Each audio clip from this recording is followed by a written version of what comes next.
مسلمانوں سے اللہ سبحانہ و تعالیٰ کا مطالبہ ہے ادخلوا فی السلم کافہ، داخل ہو اسلام میں پورے کے پورے، مگر بنو اسرائیل میں یہ برائی آ چکی تھی۔ اللہ سبحانہ و تعالیٰ نے بڑے سخت الفاظ استعمال کیے ہیں سورہ بقرہ میں، افتؤمنون ببعض الکتاب وتکفرون ببعض، تو کیا تم کتاب کے ایک حصے کو مانتے ہو اور ایک کو نہیں مانتے؟ فما جزاء من یفعل ذلک منکم، تو نہیں ہے کوئی سزا اس کے جو یہ حرکت کرے تم میں سے، الا خزی فی الحیات الدنیا، سوائے ذلت و رسوائی کی دنیا کی زندگی میں،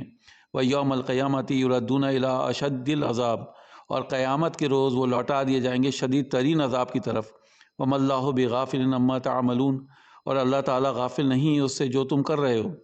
آج ہمارا طرز عمل بھی یہی ہے کہ ہم پورے دین پر چلنے کو تیار نہیں ہیں۔ ہم میں سے ہر گروہ نے کوئی ایک شے اپنے لیے حلال کر لیے